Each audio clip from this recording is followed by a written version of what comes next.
जीनिया अब शहराम को पटाने के लिए एक नया प्लान बना लेती है। वह सीढ़ियों से गिर जाती है।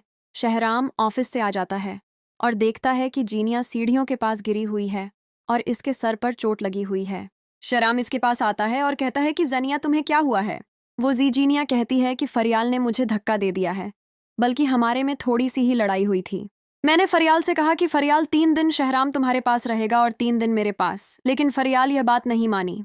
मैं जानती हूं कि शहराम तुम मुझसे नाराज हो, लेकिन अब तुमने मुझसे शादी कर ली है तो फरियाल को भी चाहिए कि मुझे अपना ले। जिस पर शहराम कहता है कि फरियाल इतनी कातिलाना होगी कि उसने तुम्हें सीढ़ियों से धक्का दे दिया। तो जीनिया कहती है हाँ, फरियाल ने मुझे सीढ़ियों से धक्का दिया है। शहराम जीनिया को लेकर हॉस्पिटल पहुंच जाता है।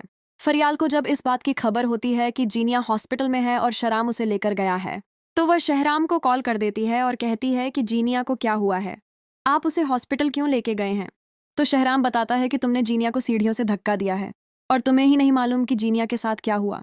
तो फरियाल कहती है मैंने ऐसा कुछ नहीं किया। जीनिया आपके साथ झूठ बोल रही है, मैं तो अपने कमरे में थी, मुझे कोई मालूम नहीं कि जीनिया को क्या हुआ है।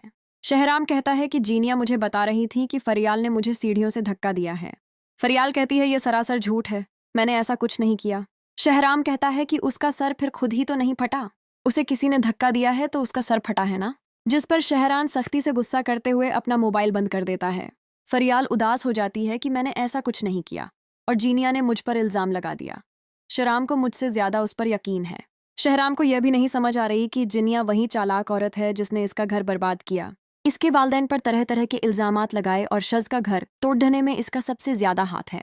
लेकिन शहराम की आंखों पर पट्टी बन चुकी है और अब वो बिल्कुल जीनिया के हो चुके हैं।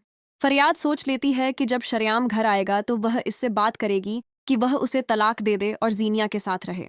शहराम जीनिया को पट्टी कराकर घर ले आता है और उसे इसके कमरे में सुला देता है। जीनिया सोच रही होती है कि वह अपनी चाल में बिल्कुल कामयाब हो चुकी है और अब वह शहराम को दोबारा हासिल कर लेगी और इस घर में वह मकाम हासिल कर लेगी जो इसके पास पहले था।